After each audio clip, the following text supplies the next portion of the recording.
Is a player strike coming to USL? A World Cup funding issue is definitely heating up, and we dive deeper into the latest American soccer club closure. That and more on Friday's edition of Morning Kickaround.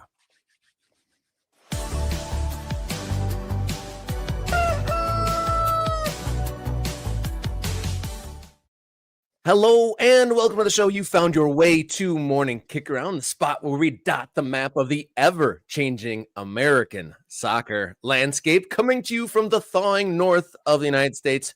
I'm Robert Kerr, local soccer guy, and to my side, radio soccer guy, Jason Davis. How you feeling? I'm good, Rob. Want to dive into this news. Breaking news this morning. Very interesting things happening in American soccer. I am wearing my St. Louis Football Club jersey sent to me by fans of St. Louis Football Club. I'll give you one guess why I'm wearing this particular shirt today.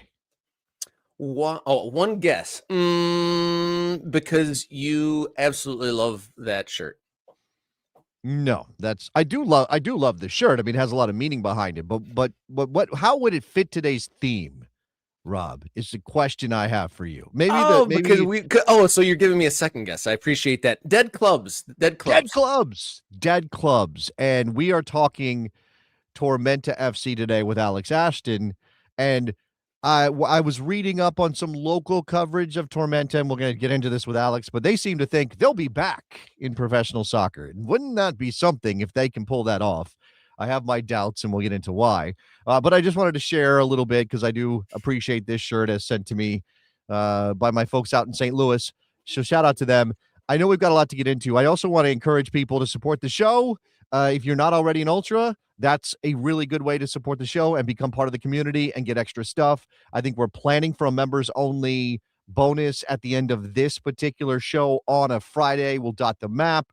Maybe we'll do a kit review for the NWSL, which has just dropped some bangers and maybe some misses. We'll see how we look at that. I think we should set a goal, though.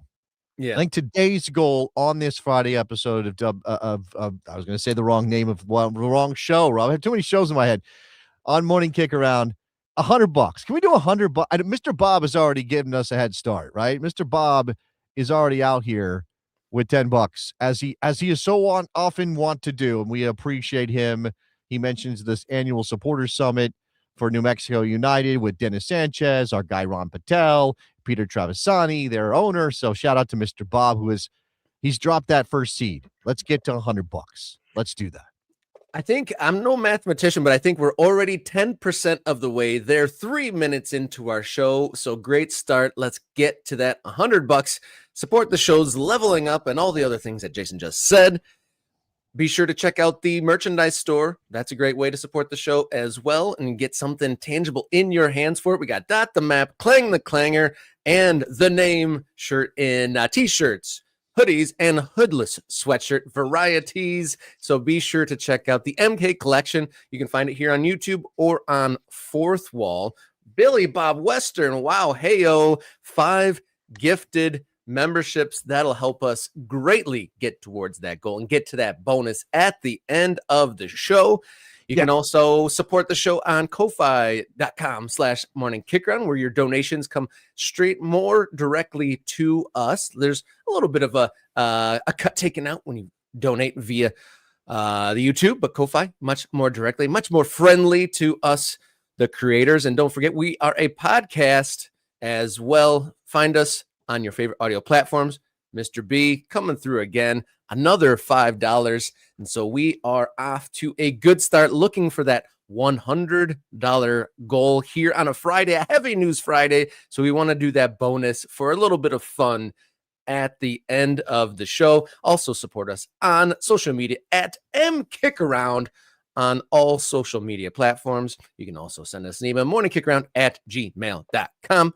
Are you ready for the show, Mr. Davis? Yeah, big news. Let's go. All right, let's go. Morning Kick Around, Friday. Boom.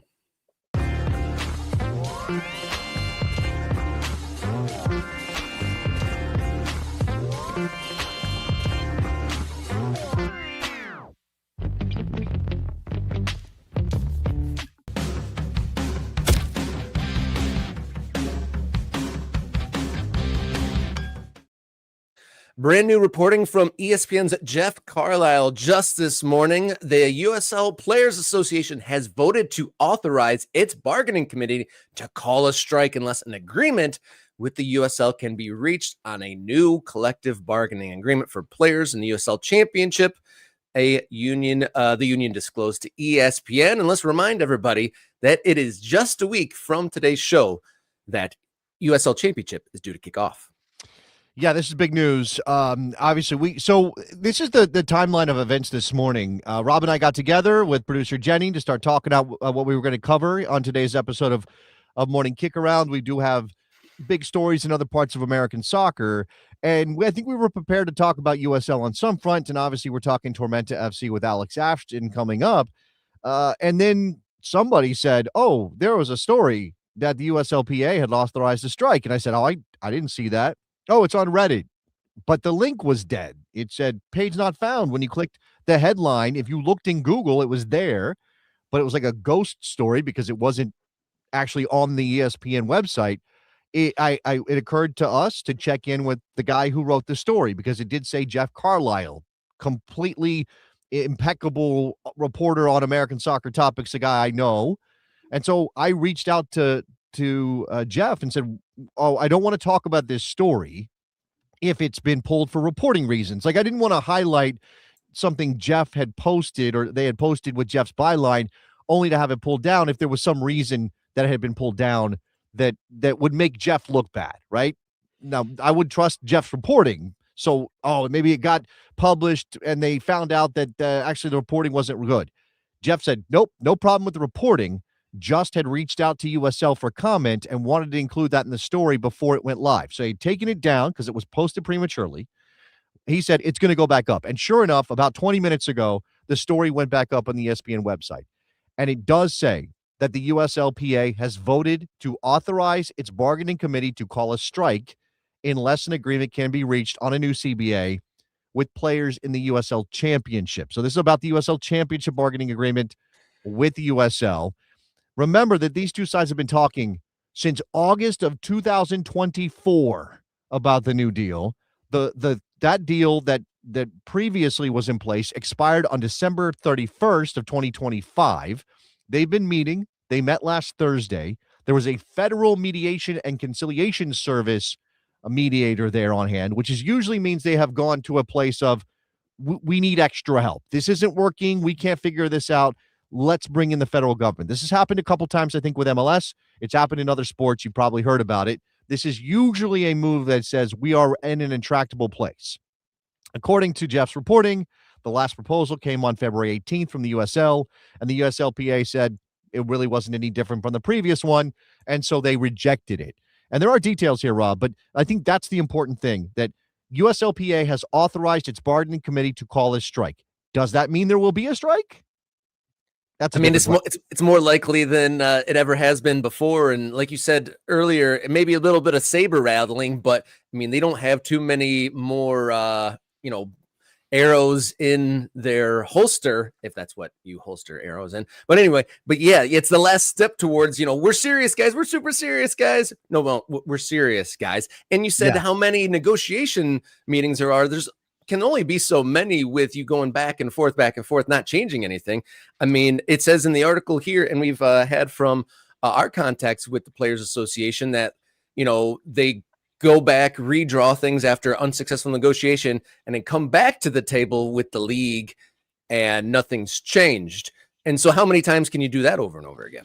Yeah, look, if the league is not moving forward in a way that the USLPA thinks is actual progress, then this is a move. It's a arrow in your quiver, right? It's an arrow in your quiver. Yes. All right. So you pull that arrow out. Now, again, this does not mean there will be a strike. It simply means an administrative step has been taken. Now, the story that Jeff filed says the USLPA is saying 90% of the player pool participated in the vote. Ooh. And it says approximately 90% of the players rejected the last proposal and authorized the committee to take all necessary steps, including calling for a strike if required. I mean, there are some words here. If required. Like, at what point does the bargaining committee for the USLPA say, enough is enough, we're calling for a strike? And you and I have talked about this. Do we think the USLPA is sitting on a big strike fund to carry its players forward into the future if they're not getting paid by their clubs because they're striking? We don't think so, right? So is this a bluff on the USLPA's part, or do they are willing to go all the way to the extreme here to make their point? There are some more details about the things that are still in contention. We've talked about health insurance. 80% of clubs offer health insurance, but there is no sort of universal mandate that clubs offer health insurance. So 20% are not, clearly, if 80% are. Sources tell ESPN that the league and union have agreed that some form of insurance should be offered for every team, but the USLPA wants a standardized health insurance policy across the USL Championship instead of one at the choosing of individual clubs, which is what the league prefers. Right? Again, the league does not. Everything is very much in this category of USL does not want to take on more responsibility than it has to, that it absolutely has to. Right? The clubs are responsible for their budgets. The clubs are responsible for expenses. The clubs are responsible for everything that goes into running a professional soccer enterprise.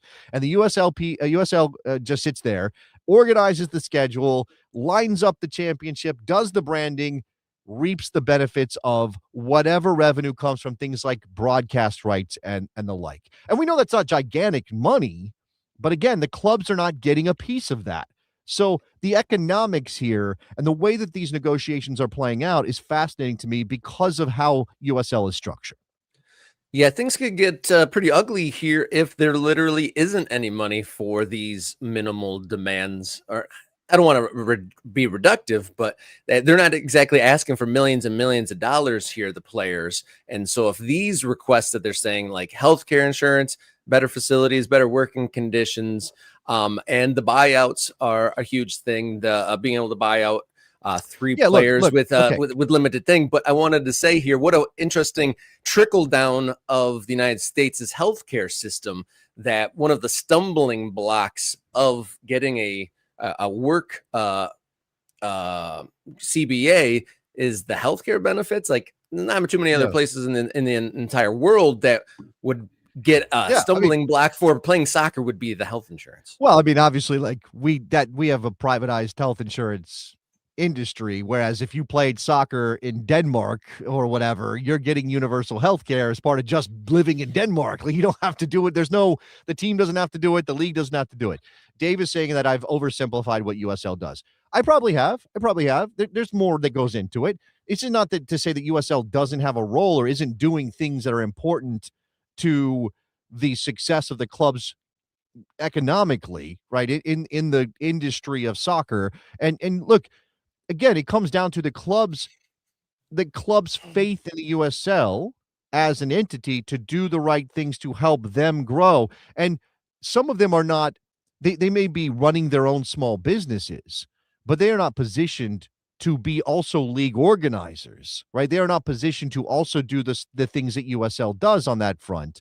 And again, what we see USL do in terms of development of soccer in America, whether that's through trying to get clubs started in various places, making sure there's some sort of connection between various levels of the game, tying women's soccer in through the Super League, running amateur competitions, those kind of things. Like there's lots of things USL does. I'm not trying to say USL has no value or they're just sucking at the teat of the clubs and taking all their money. That's not what I'm saying. But there definitely is an element of what is the USL's real motivations here when they go to the table and sit down with the players. How do they view the players? Do they view them, this particular group of players, do they view them as critical to the success and failure of USL writ large, or do they see them as replaceable, Rob? That'd be wild if they went the replaceable route, but with just 7 days until kickoff, that seems unlikely, or at least there would be a delay before any sort of replacements would be able to come in, you'd think. In the article, it highlights that it's been 547 days of negotiation here. So yeah, getting that federal mediator in there definitely seems necessary. And with just a week to go, it seems like this is going to accelerate here over the weekend. You think by the time we come back on Monday, this story could be completely different. It's possible. But it's wild. It's wild that they didn't call reinforcements in until just now, after having hundreds of days of negotiations on this. USL Championship set to kick off on a week from today on March 6th. Anything else you want to touch on this story before we move on? No, let's move on. Got other stuff to cover.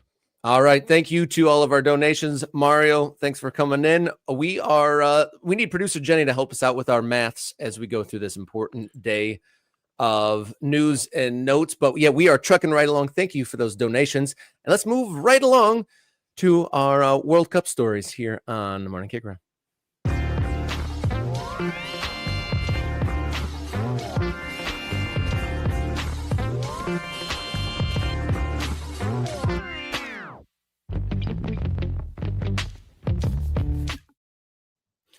Welcome on into Morning Kick Around. This is a World Cup story. So I'll remind you that World Cup coverage here on Morning Kick Around is brought to you by Oakland County Football Club.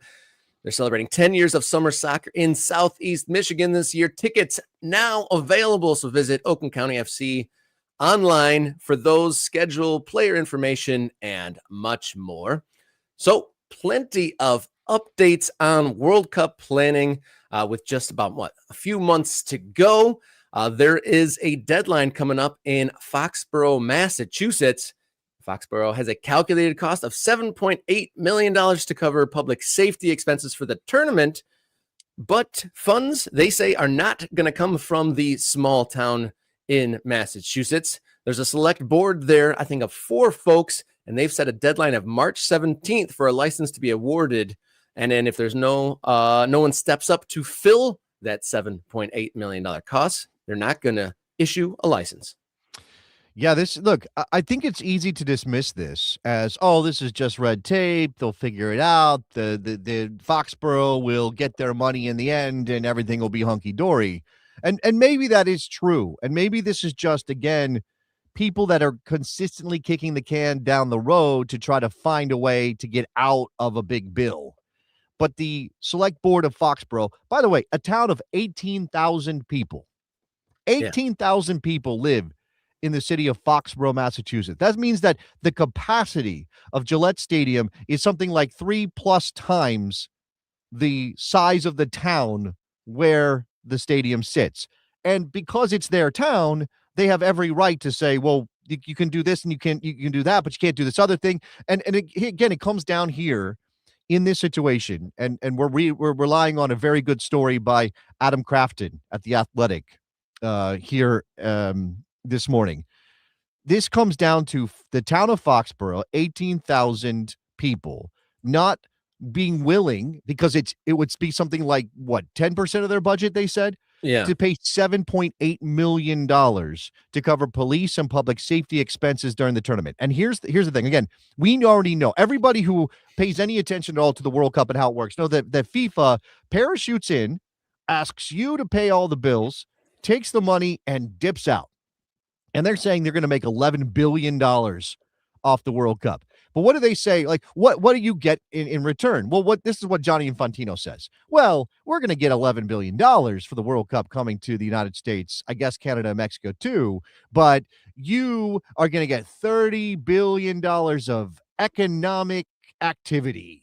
Love economic activity. There's no way to actually count that up. There's no guarantee. Like, it's not realized money. It's not a line item that says you're going to get paid $30 billion. This is just a promise. And words are cheap. And very rarely, and go ask look, I love sports. I love soccer. I want soccer stadiums to be built because it services me as a soccer fan to have nice stadiums for soccer to be played in this country.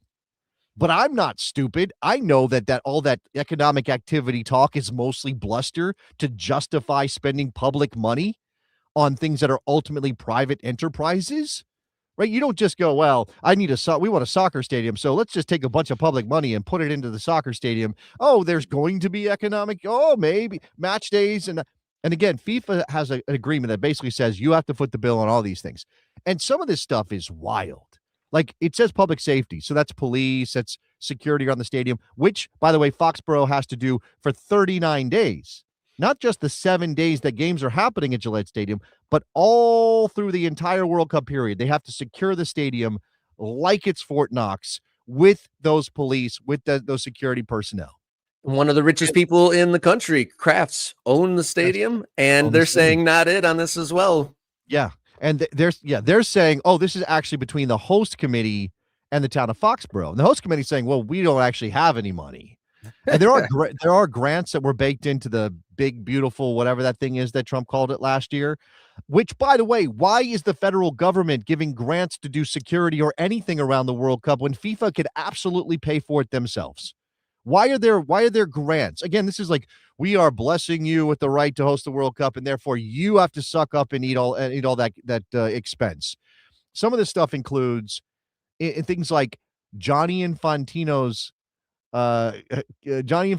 security, like the what's the word I'm looking for? Not caravan. When he's moving from place to place, the costs of that come down to the barnstorming tour. No, I just mean like the security, the elements of, like, you have to pay for police to escort Johnny Infantino from here to there. All of that comes not down to FIFA. FIFA does not pay for that. It comes down to the host nation, the individual towns and cities that are hosting games. That is ridiculous. I understand Chicago, right? That I understand why they said, nope, we ain't doing this. It's not good for us. And the people on the select board in Foxborough have even said directly during some of these hearings, when they dragged people in from the various bodies responsible, Mike Lloyd, the CEO of Boston's host committee, and Kevin Clark, FIFA's venue operations director for Boston, which of course is Foxborough because there's no stadium in Boston for the games. They say things like, we're actually not going to make any more money from this than we would if we had 7 concerts at Gillette Stadium. Because if they had 7 concerts, Rob, the economic activity happens because there's thousands and thousands and thousands of people going to watch the concert. So that's kind of the same as what FIFA's bringing, right? Like FIFA's saying, oh, but your tourism will go up and all those things. And they're like, well, not enough to offset the fact you want us to pay $7.8 million to secure the stadium for 39 days. You got to feel for this select committee there. It's essentially like 4 residents there in Foxborough having to be put into the middle of this firestorm because they are essentially volunteers. I think you said there's a $90 stipend, and they're kind of put in the crosshairs, caught in the middle because they can't authorize, almost $8 million, which would just probably, bankrupt or completely, put a spoke in the works of the way that town can operate moving forward. And we've seen in other places, I see people in the chat saying, how many of the Qatar stadiums are being used. We've seen white elephants in lots of different FIFA host nations like South Africa and Brazil. So, there is precedent for FIFA just leaving and leaving the locals with all the problems. Right. And so they're standing their ground, and kudos to them. I mean, one of the board committees here is quoted here that these games are more of a headache. It's going to be a flat no unless we get the money, and we won't do the license until we get that money. So kudos to them for standing their ground. A lot of people would buckle under this pressure. There's probably a lot of people with big wallets leaning on them. I respect the fact. So I think FIFA should cut this check. FIFA should cut this check. Now, that is a precedent FIFA does not want to set because they don't want to have to go to the next World Cup host and be told, oh, you're going to pay for security like you did in Foxborough. Like, they don't want to open that can of worms because suddenly now they're on the hook for money they don't want to spend. That has always been spent by the hosts of the tournament. So that's bad for them. But I think ultimately it may have to be. It doesn't seem like the Kraft Group is willing to step up unless they find some like a backdoor channel. And it's like, well, the Crafts are going to pay for it. And then FIFA's like, but we'll actually make it up to you. Just don't tell anybody we did it. Like that could be a thing. I think in the end, somebody will pay this bill because they absolutely cannot risk canceling games in Foxborough, Massachusetts, because that schedule is set. Tickets are being sold. People are trying to speculate on tickets. Rob, can you tell us that story quickly before we get to Alex Ashton at the top of the hour? Oh, my goodness. So in an effort to democratize access to live entertainment, Miami-based ticket broker Ticket Kings offered investors 50% return for over 6 months through a plan to resell FIFA World Cup tickets at a steep markup price. So we got people trying to get investment to buy up all the tickets to quote unquote democratize access to live entertainment. Well, I mean, obviously that slogan is a bunch of nonsense to say that they want to Malarkey, democratize. I'd say malarkey.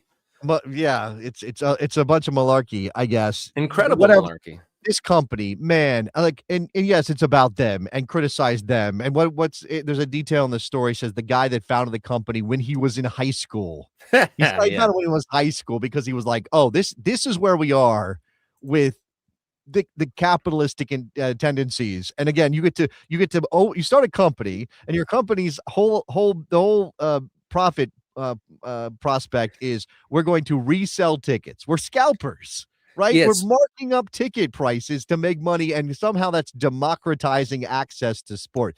I just cannot with some people.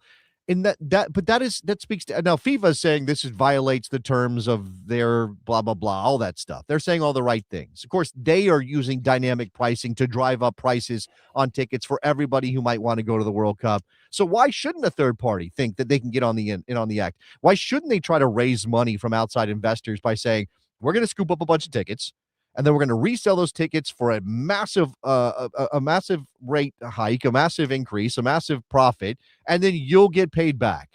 I mean, this is capitalism run amok on a level that makes me want to vomit, Rob.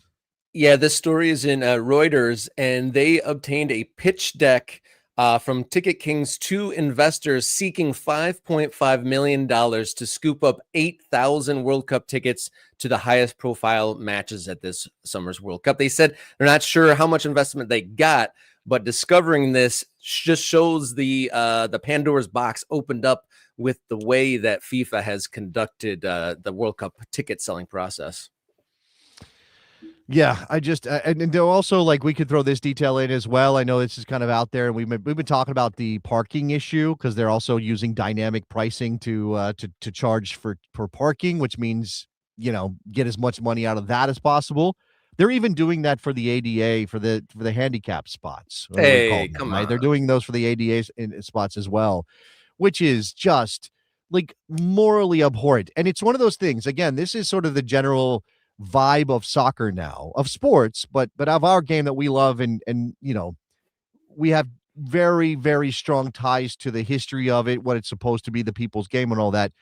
Everybody operates in these faceless ways that is just about like, and again, like you run a company. FIFA shouldn't be like this because it's not a publicly traded company, but you run a publicly traded company, you have to act in the best interest of your shareholders. And if you pass up an opportunity to make more money for your shareholders, they can sue you for failing to do the most egregiously immoral thing to squeeze more profit out of the people that you are potentially exploiting for their money. I mean, it is. Yeah, getting a lot of blood from folks for the line go up philosophy. Anything to make that line go up.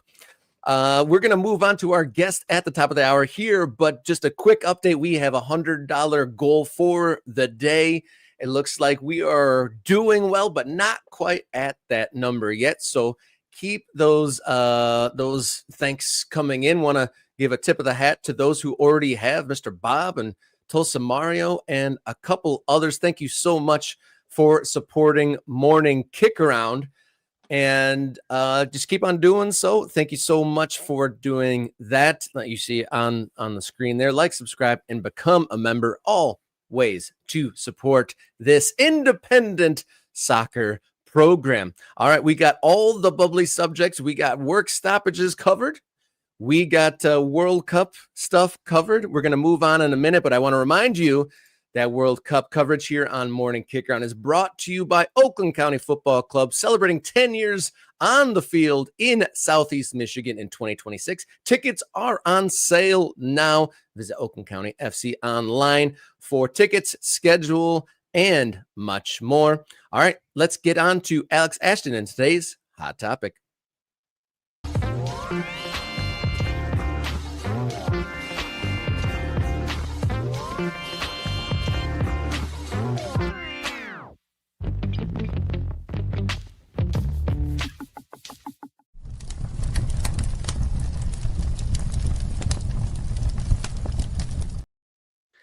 In today's hot topic, we are going to dive into the latest American soccer club to shut its doors. Last week, just a couple weeks before the season was set to start, South Georgia Tormenta announced that they are closing up shop on their professional side. And get more details and possibly more news beyond the headlines, we got League One updater, aka Alex Ashton, on the show. Good morning, sir. Welcome aboard. Hey, thanks for having me. Appreciate you coming by, Alex. Obviously, we planned this a couple days ago. We've covered the Tormenta thing. I wrote about the Tormenta thing. You're inside. You were ahead of everybody else on the Tormenta story. We've got a little bit more detail on that. And then this morning, news broke that the USLPA has authorized a strike. I think that's around the USL Championship agreement. But I just saw somebody suggest that this actually gives the USLPA a little bit more leverage in those negotiations, because they can point to a club that disappeared, dropped off the face of the planet. Like, you need to give us more guarantees because we never know when our jobs might be pulled out from underneath us. Yeah, you'd think. But, now let's go on this theme of some people having too much money and some people not having enough money. I've heard that in negotiations, they are not allowed to reference Tormenta. Who is it? Or League One issues. I think it can be indirectly referenced, but right, because they're negotiating a CBA for the championship and not for League One, and those are treated separately. Yeah. So you'd think it would have more leverage, but it doesn't look like it is, considering the news that we just dropped this morning about the strike. Mm-hmm. Yeah. So for folks that haven't been tuned in, and just for our own knowledge, can you give us the timeline on Tormenta? So Tormenta never started preseason. They were legally not allowed to start because they did not have the required workers' compensation insurance premium paid. So about a week, maybe 2 weeks into preseason, we started hearing that that they had not started training. Preseason matches suddenly started just disappearing off the schedule. I believe they had one scheduled with Charleston that was attributed to weather, but then Charleston ended up playing it anyway against a college team. We started hearing from players and agents that, things were not seemed to be progressing. I believe a week ago, Friday was the no-go date for everything being handled. And by Saturday, we started hearing that it was not happening. So at this point, there's a statement from the league or from USL, depending on how you want to frame what they are. It's two sentences. It says, they're not going to participate in the 2026 USL League One season, and they've been around since the beginning, and they won the 2022 championship. Tormenta put out their own statement, obviously a little bit longer, a little more detailed. In that statement, or in what I've read in some of the color around it in the local reporting, they're still saying we'll be back. Is there any reason to believe that they could be back at some point, Alex? For most clubs, I would say absolutely not. This one, for all the problems that this has caused with the players, now being free agents with less than 2 weeks to go before the season, with all the rosters already being full, I do think. And I've heard this from around the league, from different owners, executives around the league, that Darren Van Tassel, the owner of Tormenta, was operating in good faith. Legitimately thought that the funding was coming through and that they would be able to get through this. And they've done it before. There's been similar rumors several other off seasons about Tormenta, and they always find a way to do it. So I think there is a very small chance that they could eventually come back, but it's tiny. I mean, nobody's ever come back.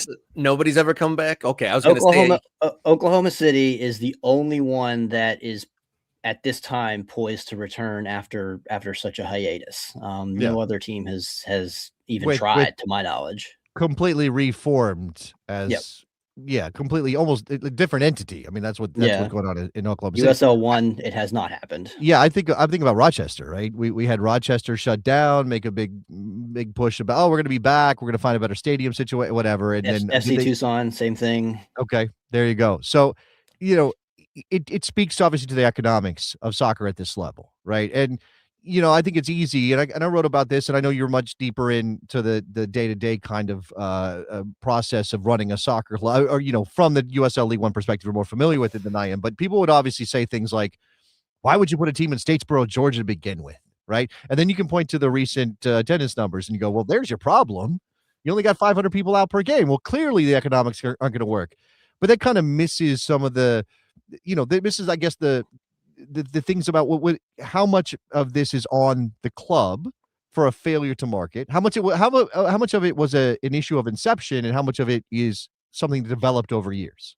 Go back to the when Tormenta was founded 10 years ago. They were in the USLPDL, which is now USL2. Turned pro as a founding member of USL League One in 2019. Then 2020 happened. 2019, I believe the business plan around Tormenta at that time was to develop all of that land around the stadium in an era of expected continued fast-paced growth in a college town in the South. COVID happened, kind of put a damper on all of it, put everything behind. And I think that's like where some of the problems started, is that when you're in a small market and you're trying to trying to market this type of thing, and then COVID happens, and you've got your attendance. I think they kind of peaked out in 2022 in the championship year, where they had like 3,500 people at the championship game. And then after that, we're just never able to sustain it. And then I think that has still been the plan. I've heard that in multiple interviews with the ownership of Tormenta, that they would plan to develop and sell land around the stadium, and that's how they were funding, the main operations along with their youth programs.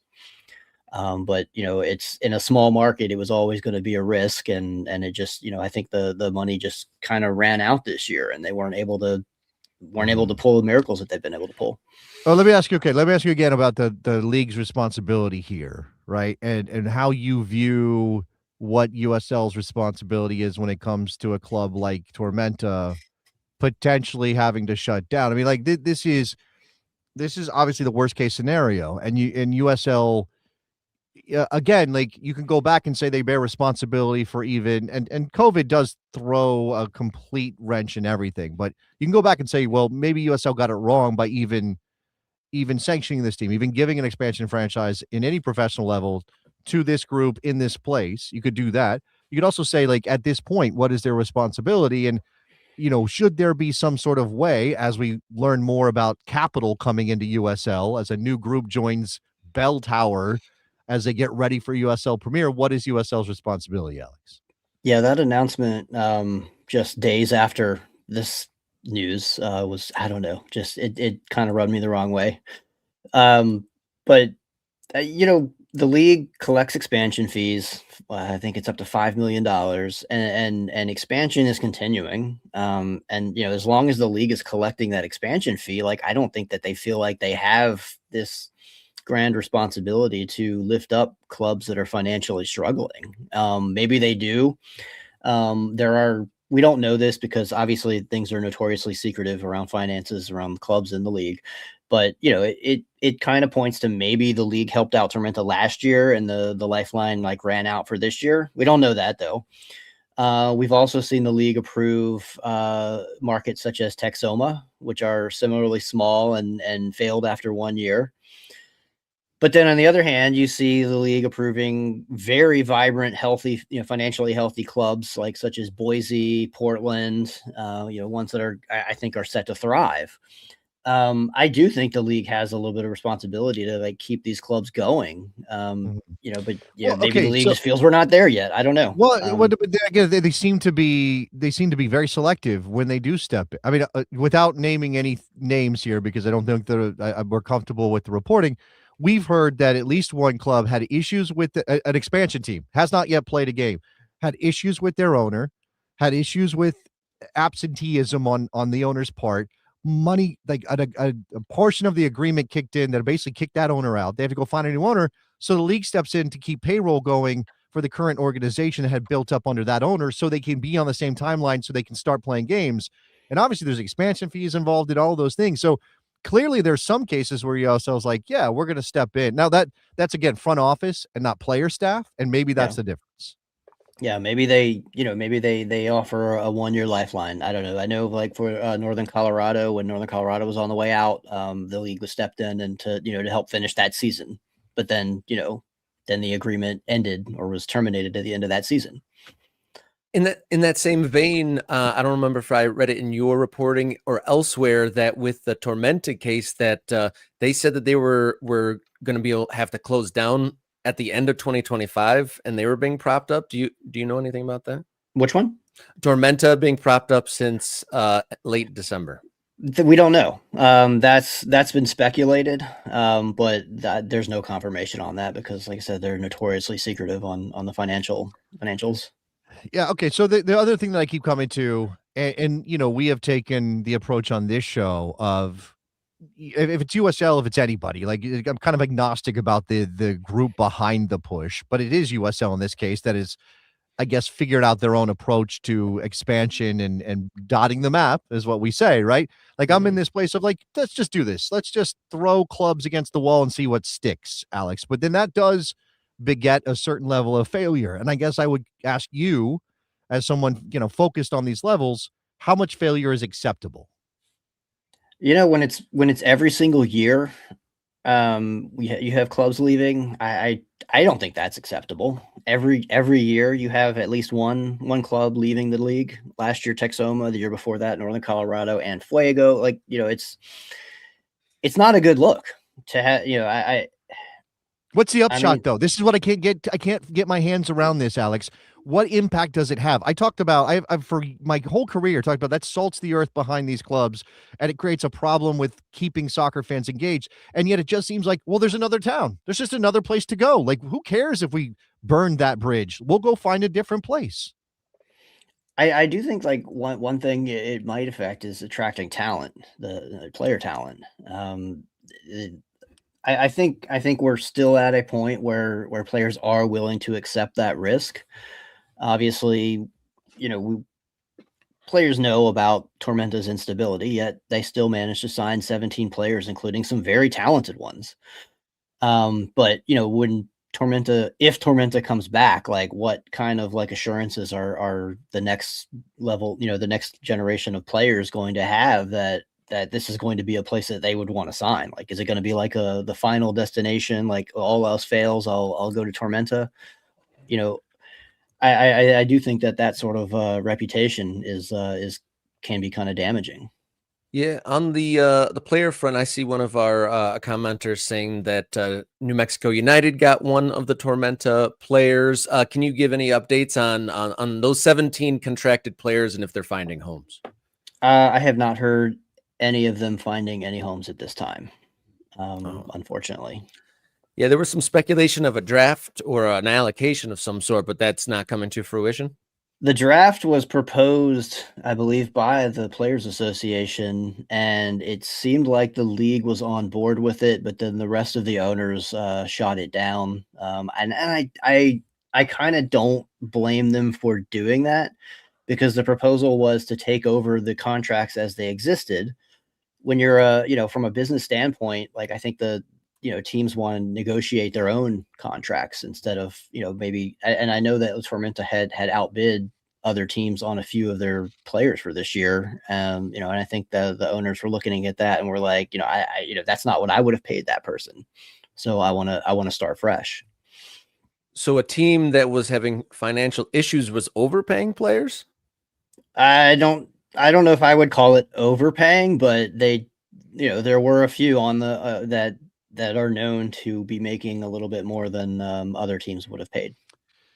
So, Alex, I think that's great for the player. Of course, if it happened, of course. Obviously, when we talk about the CBA negotiations happening with the championship and USL, one thing that the USL will say on behalf of its member clubs is you can't wish for money that doesn't exist, right? You can't just imagine that there's more money in the system than actually is there. Now, again, there are certainly some quality of life things that the players have every right to ask for. And if you can't provide them, maybe you shouldn't be running a professional soccer league or claiming that you're running a league at a certain level when you're clearly not. But I guess, how do you reconcile that issue of, like, it's a chicken and egg problem for American soccer that really has been here for 50 years? Yeah, it's, professional standards. You got to have them if you want the best talent. Like I said, in this league, there are still, I think we're still at a point where there are a massive excess of professional level players. So, when you're given professional opportunities at this level, like, you kind of just have to take them if that's what it's there, including if it's going to a place that's like high risk, like Tormenta or Texoma. But maybe it's a good thing to, like, see some clubs get, shed out of the system if they're not able to provide that, so we can bring in ones that are, that are able to do it. But, it still sucks for the players who were signed and contracted for this year. Right. Like, Yeah. Well, I mean, that's it. It's like a little death every time it happens. And yeah, that, again, I come back to this issue of, is the vetting bad? Is there, I mean, look, there are, in the PLS, it is written that at certain levels, you have to have a certain level of performance bond to cover costs. yeah, And clearly, even that's not a protection. And of course, when we talk about PLS, people get very, either very upset on one side or very upset on the other. And you're like, oh, well, like, I'll bring Peter Wilton to this discussion, because Peter has advocated for community ownership of clubs, which I think is a fine idea. And I love that as something that we should be aiming for in American soccer. But the reason that the PLS is written the way it is, if you don't think it's just about protecting MLS, is that if you don't have somebody with a significant net worth to eat the costs, when stuff happens like happened in Statesboro, Georgia, then clubs just die and we're starting all over again all the time. And I don't know what the standards are today as far as, like, the capital you have to have, but when Tormenta joined the league was fresh, and I think back then it was like you just had to have 3 years operating capital. And they made it, 7, 8 years. So, but I do think the standards are a lot stronger today. And that, and I say that having just, seen Texoma exit the league. I think that Texoma did meet those standards and then ran into some ownership conflicts and issues that saw one of their main owners, like, pull out midseason. And, Yeah. I'd Yeah. be curious to see, though, if teams at this level, obviously the singular rich folk that want to pull out or done putting in money or run out of money or anything, it'd be interesting to see if the community bonds are strong enough to, maybe, if it wasn't against the PLS standards, to rally and then maybe get some sort of a group or community ownership of the club. It'd be interesting if that would even be a thing. We focused on Tormenta here. Are there any other League One notes that you have your eye on as we get closer to the season of 2026? as far as bad news, no, not yet. Well, that's good. Yeah, how many teams? I was asked last night, and I was having a hard time putting it together. How many teams are actually going to be in League One this year? The number is changing week to week, it seems. Wasn't it? Yeah. It was. They were adding 7. So now we're at a net of 6. Is that how it works? 5. Right. We pushed one back. That's okay. Yeah. And, So Fort Lauderdale. Yeah, go ahead. Sorry. Yeah, Fort Lauderdale decided to hold off for a year. There's more speculation that they're aiming a little bit higher at this point, given the success of their women's team. Oh. And then Cascades just they couldn't get across the finish line in time to reasonably field a viable club. So they're possibly doing it the right way and spending the entire year building out an organization. I know they've hired coaches, and they're getting things started. Yeah, we'll see what happens, but I think them making that decision was probably the correct one. Yeah, I think, well, again, there's some background there, I think, that pretty much forced that situation. But, again, none of that means it can't ultimately be successful. And I would much rather, so the other thing, maybe we'll finish here. I would much rather have clubs, even if you're aiming high, sort of know what your level can be, make sure that you are set up to really give it a proper go and not rush to the start line in case something like, and look, obviously, Tormenta was, as you said, 10 years old. They entered USL League One in 2019 as one of the founding members, right? So it's not like they were new and got over their skis. This developed over time, but I would rather see that. And I think about what Richmond did, Alex, where they were like, the championship is maybe a higher level, but for us economically, it doesn't make sense. So why don't we just be a League One team? Maybe our fans won't care all that much. We still get to keep the Richmond Kickers name going in professional soccer as it's been since the early 90s. Like that I think is admirable in a way. And I'm curious to see how USL's Pro Rail plan impacts some of those choices that clubs have to make around stuff like that.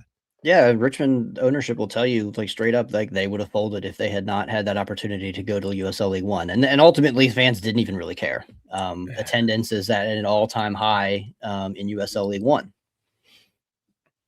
All right, Alex, thank you for informing us and give us some details on, unfortunately, the latest closure on of an American soccer club. But as we wrap up here, could you let our audience know where to find your work and maybe leave us on a good note? Yeah, I'm on Blue Sky and Instagram, League One Updater, write for BeyondThe90.net, and River City 93 covering the Richmond Kickers. There you go. No good news. You want to leave us on a good nugget? Man, you put me on the spot here. I mean, the season starts in a few days. A week from tomorrow. Which club outside of Richmond? Which club are you most excited about in 2026? Oh, I think Portland Hearts of Pine are going. I mean, that's the low hanging, the easy answer there. But I do think that Portland Hearts of Pine are building something not only marketable, but I think on the pitch as well. They're going to find a lot of success this year. That's awesome. I'm really impressed with what they've built. That's great. Well, Alex, thank you so much for joining us here on Morning Kick Round. Appreciate it and appreciate your work overall. And thank you for joining us here on Morning Kick Round, sir. Thank you for having me. Bye. Thank you, Alex. All right, thanks, guys, for your support of Morning Kick Round, this independent soccer show covering the American soccer landscape. Special shout out to those who are supporting the show with their hard-earned dollars. Mr. Bob Tolsamario, Billy Bob Western, and according to the latest update from producer Jenny, we've got a 75 of our $100 goal for the day. So we do have another segment remaining. So if you are willing, throw a couple dollars and let's hit that $100 target. All right, we're going to come right back with some news notes and dot the map here on Morning Kick Round.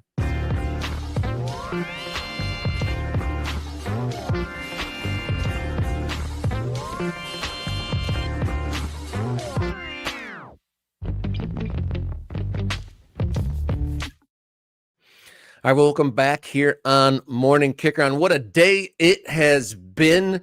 The USLPA rattling the saber, saying that they give the go-ahead for using the strike option in negotiations. We touched on World Cup news with cancellations of watch parties across the country. We got, the city of Foxborough, or the small town of Foxborough, saying that they can't foot the bill, or they refuse to foot the bill and give the license for games in Foxborough. And then we just had the Alex Ashton update on details behind the scenes of Tormenta's closure as the League One approaches. And it looks like we have another donation. We got Mark and Mr. Bob coming through again. So I think we're in that $100. I think we hit it. I think we got the goal. So I think that deserves a bit of a clanger here, Mr. Oh, Davis. you want to hit the clanger? Oh, that's I think hitting a fundraising goal is worth the clanger. There's the clanger. Yes. By the way, pick up your Clank the Clanger t-shirt in the Morning Kick Around store, which you can find on the YouTube page and at Fourth Wall. If you want to get in on that incredible clanger action. I mean, we could also do this. Just a round of applause for the Ultras and for everybody watching Morning Kick Around this morning. Thank you so much for supporting the show. We really, really appreciate it. And so I guess, in the spirit of bonus stuff, I don't know if we have any dots to throw on the map. We do. Rob. We do have some dots. We have some dots to dot.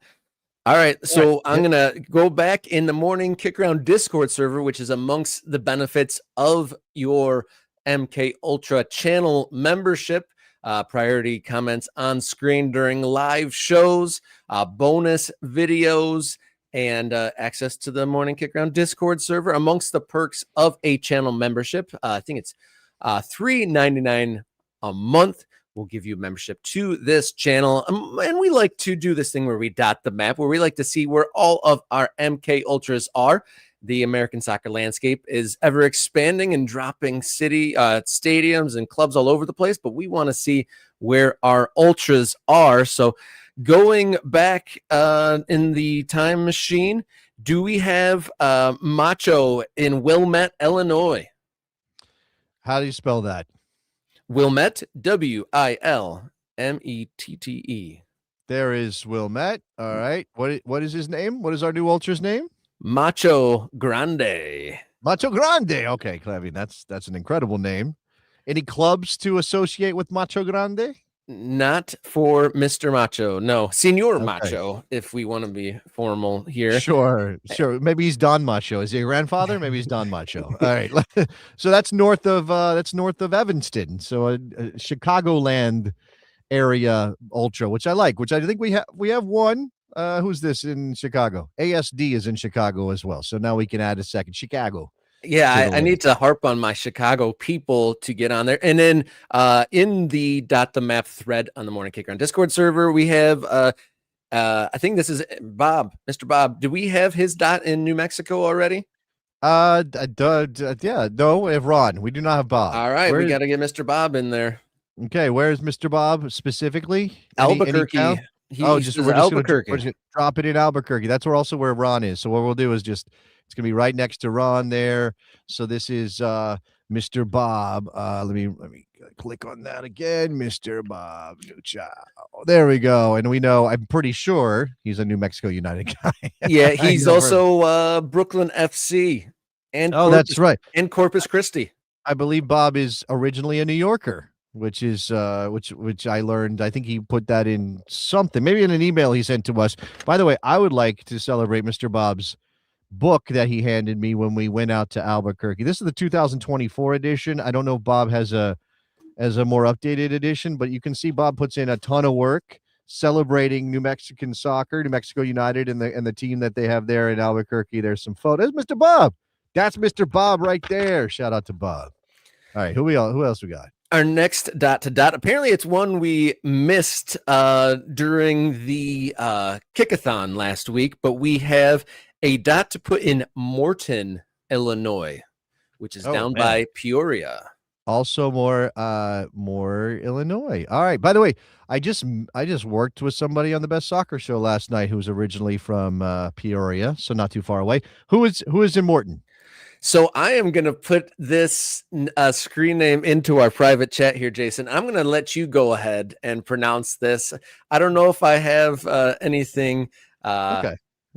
So that's you pronounce the screen name. I'm going to put this all together, but you have to try. Jenny is demanding that you try. So I what am I going to do? I have to defer to Jenny. Tapatio Castano. Sure. Okay. Tapatio is great. It's a little more Italian, I think, that approach. Tapatio Costano is what I would say, but I don't know. We all have our different ways to interpret things, I suppose. Any clubs to attach to Tapatio Costano, or I'm sorry, Tapatio Costano. Okay, Tapatio. We'll go with your version. All right. In Morton, Illinois, our friend is a supporter of Chivas, Peoria City, and Chicago Fire. Okay, all right. Peoria said Chivas de Guadalajara. Oops, I hit enter. I meant to add this one. So that's that would be Chicago Fire there. Great stuff in Morton, Illinois, just across the river from Peoria. All right, what else got? Any more? We have Phil in Olympia, Washington. Phil in Olympia, Washington. Not update. So it might exist, but he's adding clubs, perhaps. Okay, so Phil may be already here. Let me go to Olympia. Look, there's Phil right there, I think. Yep. What are we adding for clubs? He is a fan of Olympia FC, Seattle Sounders, and RIP San Diego Loyal. Wow, RIP. Dead. You putting a dead soccer club on your list? That's commitment. That's commitment to the bit of dead soccer clubs. I could have worn my San Diego Loyal shirt. I got one of those too. But I didn't. I went with St. Louis today. Dead soccer clubs. We got a lot of them.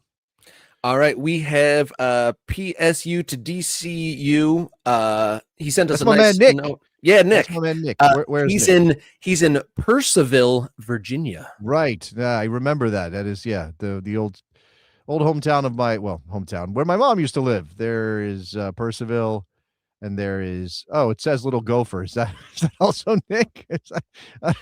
He said you're not sure if we got it, but we did. We did, in fact. Well, I mean, unless we have multiple people in Purcellville. Is he Little Gopher? He is. He is. He's got a lot of names. He's got a I lot see of that. names. Little Gopher, PSU.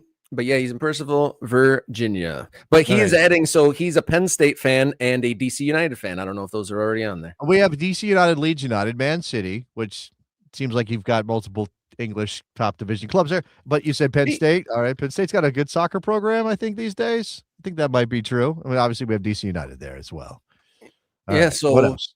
Yeah, that's I think that's all we got for that. I'm not sure if we have Fayetteville, North Carolina. Someone's replying to somebody else, but we have do we have Jeffrey in Fayetteville, North Carolina? We do. Jeff is right there in Fayetteville. All right. North Carolina. All right. I think that updates us as far as I can tell. We got a lot of conversation. Everyone sees the dot and go, "Oh, I used to live there," and all that. So there's some threads going on in the dot the map. I like that connected thing that our ultras are doing. I also like the fact that we're learning some geography here on Morning Kick Around. Like you may not know about your country. You may not know lots of places. We're still not great in Big Sky country. And in the Rocky Mountain states, we seem to be devoid of any support. Chesapeake, Virginia. Let's go check it out. I do not have Chesapeake. Look, Chesapeake would be down here, right there. Who am I putting in Chesapeake? Frederick. You go ahead and say that, Rob. You say that name. Frederick Chenille. Okay, Frederick Chenille. I'm gonna add Fred. That probably is correct. I don't know why I'm laughing. Frederick. You're just so used to me not getting the. I'm going to put the whole name. I'm not going to risk that's a first name or last name. I don't know. It could be all one name. Frederick Chenille gets in there as an ultra. Any clubs, Frederick? Be a good human today. I love the avatar. Any clubs you would like attached to your dot? That's always an important thing. While Frederick gets back to us, we got another one. American Groundhopper, Yukon Huskies on my dot. But I was just going to say thank you to this donation. Yorist Gene, thank you so much for donating to the show. We have hit our and gone beyond our fundraising goal. So thank you to all those who are supporting. I think there was a question in that donation. I think it was whether or not we would ever go out to Loudoun United. I think that's what that was saying. We should go to Morning Kick Around to Loudoun United. I'm not against it. I've never been to that area of the country, as we've documented here. Very close to our friend Nick in Purcellville. They play in Leesburg, or just south, I think, of Leesburg is where that stadium is. And I could drive out there in an hour or so, Rob. So it would be a fine trip for me. Yuri, thank you very much for your donation. American Groundhopper wants to add the Yukon Huskies. If you guys want to put your college stuff in there, I guess we can do that. Let me see if I can find American Groundhopper. So as Jason does that, right? I will detail for those Morning Kick Around MK Ultras channel members who haven't gotten into the Discord server. The link to get into the Morning Kick Around Discord server is in the Morning Kick Around chat channel. I may need to update that. So don't hold me to that link being good. I'll post a new link for the Ultras on the YouTube channel very, very shortly. Do not let me forget to do that, Rob. There is a great community formed and is continuing to grow and evolve there. We have conversations arraying an array of conversations from Ultras channel members who are creating or have created their own clubs. We have Open Cup thread. We have a USL thread, MLS thread, and a US national team thread. So a lot of conversation happening. A lot of folks wanting to meet up this summer. We have folks like Tom, Soccer Zombie, making lots of pilgrimages across the country. And there's talk of going to Fort Wayne, going to Florida. Obviously, we have our trip in May going to Rhode Island, amongst other exciting things. So really a good community growing there. And if you're an MK Ultra, definitely hop on to the Morning Kick Around Discord server. And if you don't know what that is, especially organized chat rooms. Yeah, chat rooms, different channels, very simple. I mean, Discord is a thing a lot of very young people use, and if you're not in that generation, it may seem foreign to you. Trust me, it's fine. It's just a chat app. There's you can interface with it on your web browser. You can use it on your phone. Just a place to talk about soccer with the ultras. I want to shout out Chris, who went over to ko-fi.com/morning kick around and dropped $25 on us. So shout out to Chris. Hey. We're definitely above our goal for the day. You guys killed it. Thank you so much. What a great Friday. I mean, I think we did the work, right? We covered the important stories of the day with the USLPA rather authorizing a strike. We talked about Tormenta, obviously these World Cup stories and some of the problematic things that come with FIFA coming to America. So there's that. John is saying the Discord is confusing to navigate. Maybe I'll post a quick how-to, like a quick guide to Discord as well. I think I've done that before. I don't think that we as olds need to be ashamed of needing a little help every now and then, Rob. I'm curious which part of it is it confusing, which kind of conversations going which threads, or just getting in there in general? Getting in there, yeah.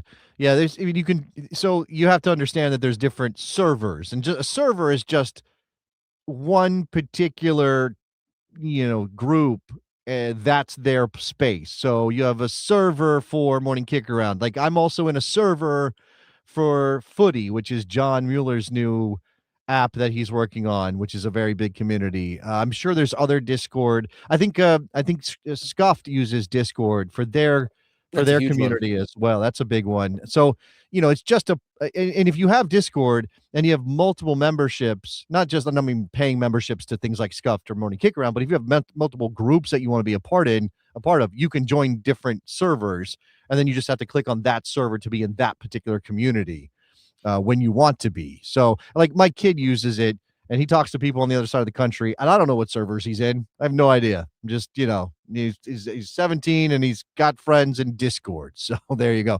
And some people don't have time. Some people don't have time for Discord. That's fine. You can obviously communicate with us here. There's always a community watching the show live. Any other ways, by the way, we can facilitate the community getting stronger, let us know. Like, we've set these things up, but we are absolutely open to suggestions and ideas. And again, I think we're going to be working on some bonus content. I think actually we're going to go off and do a little kit review, I think, for the next 15 or 20 minutes, Rob. So do we want to make that members only, or do we want to do that and post that later? Ooh, that's a good question. We did hit our donation goal, but we do want to encourage people to become members. So that's a tricky one. But you've already got it on screen. Let's be of the people and just do a bonus. All right, bonus segment right here, right now. Everybody watching live will get access to this. I think we may go back and make this bonus only after the fact and post it on the YouTube as a members only video. I'm borrowing from the Equalizer here because they have collected all of the posts of the NWSL 2026 kits. Who doesn't love a kit review? All right, so this is we're just going to go by their posts here. It makes it easy. It's one central location. Angel City, Chicago Stars getting new primary kits this year. This is Angel City, Rob. It's got a little bit Morning Kick Around vibe if you've seen our potential designs, which we do need to catch up on. Rob and I are working on that behind the scenes for our first ever MK Kick Around, MK Ultra jersey, rather. Color scheme is obviously different. What do you think of Angel City? I like it. It's very appealing. I think that could look good on television from far away. It's, black with some details, but up close. It's nice. The one thing I would take away from it, in general, I don't like badges in the middle. I like them. I was good. I knew you were going to say that, and I'm generally with you on that. And I see Armando is also with you on that. But this one's the thing about this though is it's because it radiates from the central badge. Like, the design of the shirt radiates from the central badge. Because if you move the badge to the chest, to the left chest, then you have to radiate there, and it's not symmetrical anymore. And if you like symmetry, that would be annoying. We've seen an MK design with a badge and a radiation from the badge. Again, not exactly like this, but the same basic concept. And the first thing I said was like, oh, radiates from the badge, and it's asymmetrical. I think I'd be okay with that, though. Even in this case, I think I would be okay with asymmetrical radiation. For a centralized badge, I do like this. I do like this quite a bit, and it definitely looks like updated and modern. I like that, and I got to say, this is the one that I focused in on when I knew that we were possibly talking about this. I like the Chicago Star, or I like the Red Stars, and they had some amazing gear when I was covering the team about. They're not the Red. They're not the Red Stars. Oh yeah, I was going to say in the Red Stars era, their gear was awesome. I really thought that they did a really good job with their merchandise last year. As the Stars, not so much, but this is a step back towards having nicer looking stuff. I love this. I think this is fantastic. Like, I don't know if it's the best one because we haven't worked through all of them, but I really do like this. I saw Sarah Spain, who covers all kinds of sports, formerly via ESPN, a Chicago person. Yeah. She called it bloke core. So she said very English coded is this one, which it's because of this, it's because of the stripes. It's because of the vertical stripes that it almost does kind of feel like a kit you would see on Ted Lasso. Like, it kind of has that vibe, Rob. Yeah, that's a good shout, but I still think I like it. I don't know too many American teams that kind of rock that look, especially not with the detailed lines in between the solid color bars. I like it quite a bit. I think the red, white, and blue all comprised in there together is a good look. A bloke core is a funny term, though. I like that. It's a funny tour. Okay, let's move on.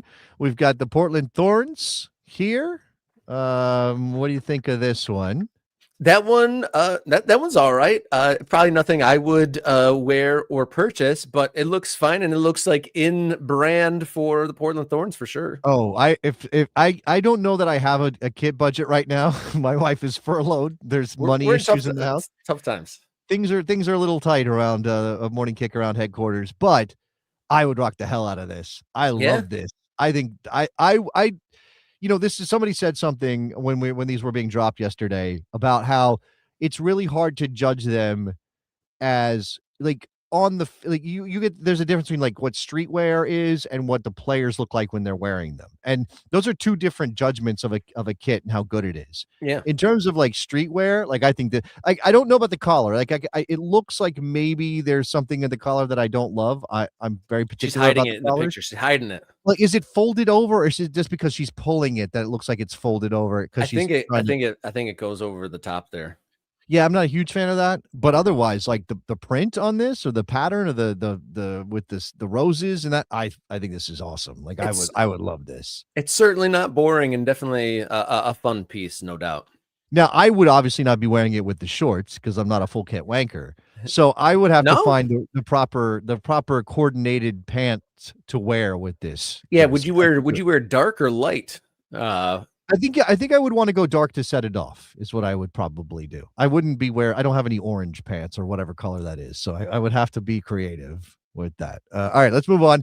This one is my hometown team, the Washington Spirit. This is based on the cherry blossoms that are very famous here. We have around the Tidal Basin in DC. It's always a thing. I got a bunch of pictures with me and my wife in front of cherry blossoms because it's a thing you do in DC. I have a friend. He compared it in a text message to me to the can for Arizona iced tea, which it does have a little bit of that. I don't know that that's quite a fair description of it, but it's a lot of green, and so it's not quite what I would have imagined for a cherry blossom inspired kit, Rob, but I don't hate it. I think I do. I need to see it up close, and I do need to maybe see what it looks like on me before I'm completely signing off as streetwear, but I do like this look. It's definitely not a timid look at all. It's definitely got some bold and some eccentricities. Thank you for the local context on the cherry blossom, so that makes sense. My only critique in it is they've got some black behind the black badge. I think that the Washington Spirit badge there gets a little bit lost in that design. But maybe if you see someone walking on the street with it, you might be able to see it. But in photography, and certainly on TV, you're not going to be able to see that badge in that design. Yeah. So like I said, I want to highlight my friend Matt, who sent me the image here and said it looks like this. Fair enough. Looks like, I don't know, that's quite fair, but it's there's something there. It's a green tea situation, I guess. Arizona, did I tell you they caused me the biggest dental bill of all time, drinking too many Arizona iced teas and lemonades. Rotted your boy's teeth out in college. I can imagine. Isn't famously the Arizona iced tea hasn't changed the price in like 35 years or something? 99 cents. 99 cents. And they sued people for upcharging it in stores. Upcharging, yeah. All right, let's move on. This is Boston Legacy. This is a brand new team. I saw their kit reveal event last night. Was like a washing green light. Everybody was hanging out in like a green club. It was very, very, and apparently I cannot make this up. Okay. And I'm not, there are other people saying these things, so I'm not originating these comments, but apparently they had like a place where you could go stick your arm in a hole and they would give you a temporary tattoo, I guess, of Boston Legacy. So you had, stick your arm in a hole is quite the dangerous prospect. They had tattoo glory holes at this event for the Boston Legacy. Boston Legacy has had an interesting start to life here. But this is the first look. So this is what they're going to look like in their debut. This is what will be in their their history. When they started off, they went black with various, from this picture, it looks like various splotches of color. Is that in the shapes of Massachusetts? By the way, I think this might be the away kit, right? Let's go back. So this is their second kit. This is not okay. Because I was going to say that's a strange primary. Their primary kit is basically just a kind of green color. Their main color, the Boston Legacy green. So let me see if I can pull that up for you, Rob, so you can see what that looks like. This would be the primary kit. Okay. And then what we're looking at is a secondary kit. This is a secondary kit. So as a secondary kit, I got no problem with this, right? And again, so this is the TJ Maxx sponsorship, and then just because we got some context here, the shapes of Boston neighborhoods. Copy that. What was the original name before they changed it to Legacy? Was it Boss Nation? Boss Nation. Which was terrible. I'm glad they rethought that, but it's been quite the interesting ride to getting to launch for Boston Legacy. And what do we have on screen here? So this is the secondary kit for Denver Summit. This is not their primary. This is their secondary kit. They've already released their primary kit. So this one, this is fairly basic. I mean, it's a light colored kit. I do, having having the sleeves that green color, which is one of their primary colors, is obviously, makes it a little less boring, I guess. And I'll throw this up. I believe this is their primary kit. So, yeah, that's the one that I saw earlier in the week. And I mean, obviously it's pretty, pretty basic, plain, but I like it's an appealing color green. I like I always kind of like the ring around the collar sort of look there. But that's an interesting, and nothing too elaborate. Definitely our most conservative of the ones we've seen so far. Yeah, I believe Denver went with, kind of Colorado flag colors for the most part is what you got here. So that's part of it. If you've ever seen a Colorado license plate, they're green with the white background. All right, let's go. We got Orlando's secondary kit, not their primary, but their secondary kit. I don't mind this is a little bit like a morning kick around color scheme, actually. Yeah. I don't mind this color scheme. And I guess the piping, the trim does give it a little pop. It feels like it should be bolder. It feels like it should be starker, the contrast between the colors. It's been outside in the Florida sun too long, and maybe some of the colors have faded, perhaps. Yeah, something like that. I don't. Yeah, I guess do like the purple. Until these last two, I was going to say the front of shirt sponsors have been interesting on a lot of these. There was a Ring camera one, and then the TJ Maxx one, and so those have been interesting front of shirt sponsors. Or obviously, Orlando Health's been on the front of Orlando Prides for a while, but I'd say that's fine. I think that would. I don't know if those details will quite come across on like a television broadcast, but if you saw that in person, that would look very pleasant. And I do like the collar and the sleeve rings. This is what it looks like on the website when you go to maybe buy it in the club store. That looks different, right? That pops different here than it does here. So Yeah, I guess maybe this is truer to what it is, and this is probably because it's I don't know, because it's obviously like not on a human being and the lighting may be different. But this looks bolder. I don't know if I think I actually like it better like this The faded. than I do like this. Yeah, that's a little bit too Although much yellow on that one. But I don't even know if actually no, if you look at it closely, those patterns aren't the same. that's what I Because was just that was what I was just looking at too. That's weird, right? That's interesting. Okay, I don't know how to account for that. So let's move on. Let's go. This is Seattle Reigns. I believe this is Seattle Reigns. It says this is a third jersey. So this is this is not their primary nor their secondary. This is their third. As a third, I'm fine with this. It's a lot of blue, but I'm fine with this. there's a lot of blue, blue and red. A lot of teams that use those colors. Very traditional. And then yeah, there's a little bit of variety. It's not just straight blue. That's fine. Nothing crazy. You got a third kit for Houston Dash, and I believe this is Bay FC. So this is first Bay FC. This is a third kit, Rob.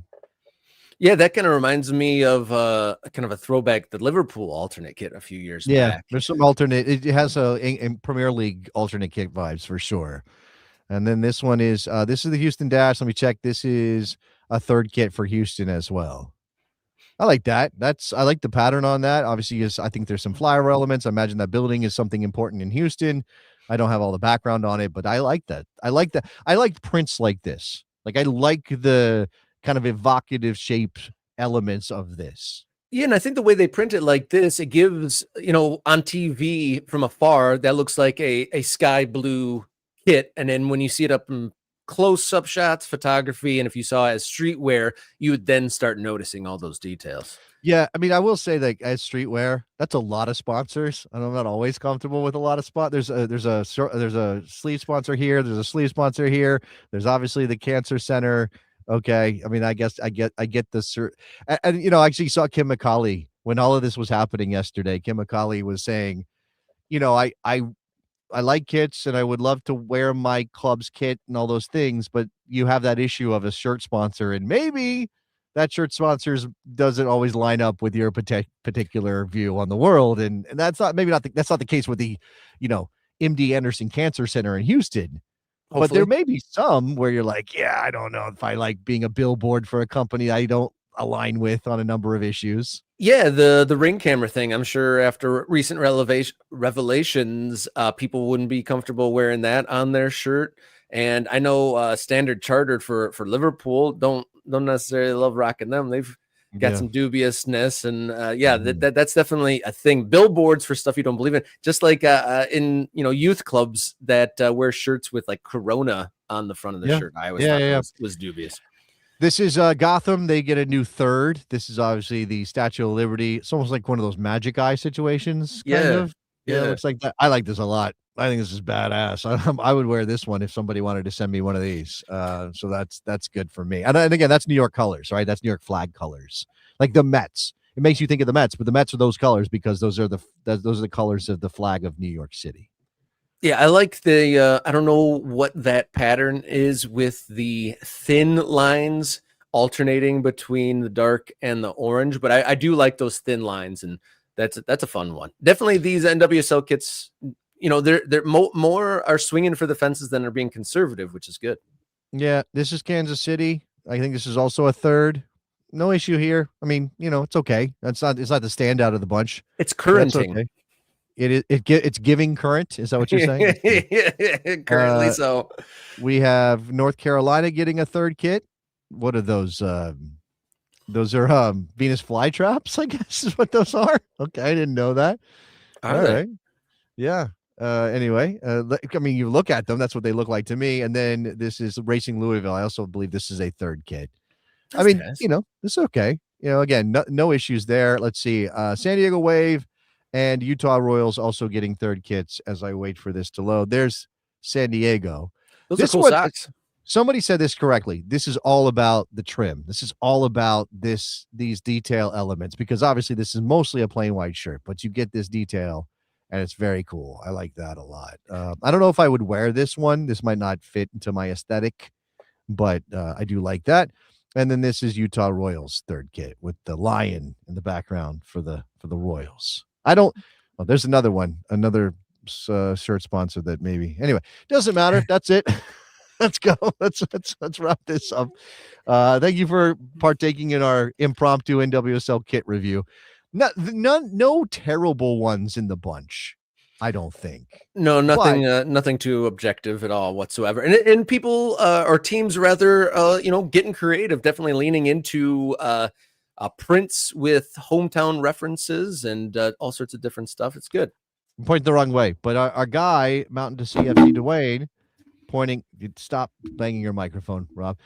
Pointing out that the Venus flytrap is indigenous to North Carolina. I had no idea that was the kid. My grandmother had one of those when I was a kid, and I was fascinated by it, but I had no idea it was indigenous to North Carolina, and I guess that's why North Carolina Courage is wearing them on their shirts for 2026. The more you know, that's why you come to Morning Kickaround. It's not for the USL expansion news. It's not for World Cup updates.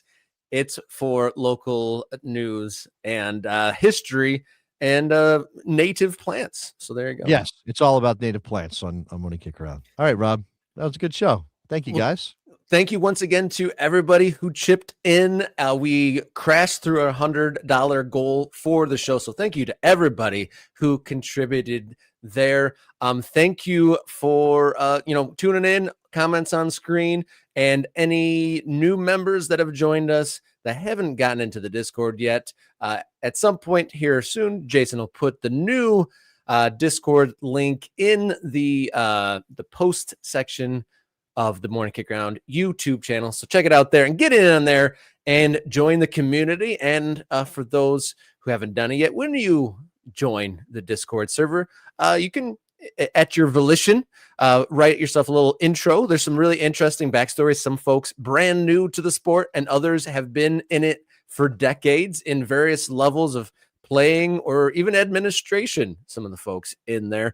And then there's also Dot the Map, of course, which we did earlier in the show, where you shout out where you're at on the map. And we put it on there on screen, and then we get to know where all of our members are. And we continue to dot the map and get some density on the screen there and for our membership. So you got anything else before we head to the weekend, Mr. Davis? No, buy something from the store, Rep Morning Kickaround, share the glory of this show and the community that we've got going on in American soccer's growth, and help us dot the map, and have a great weekend. That's all I got. All right, guys, what he said and more. So we'll be back on Monday. And until then, everybody, enjoy your soccer.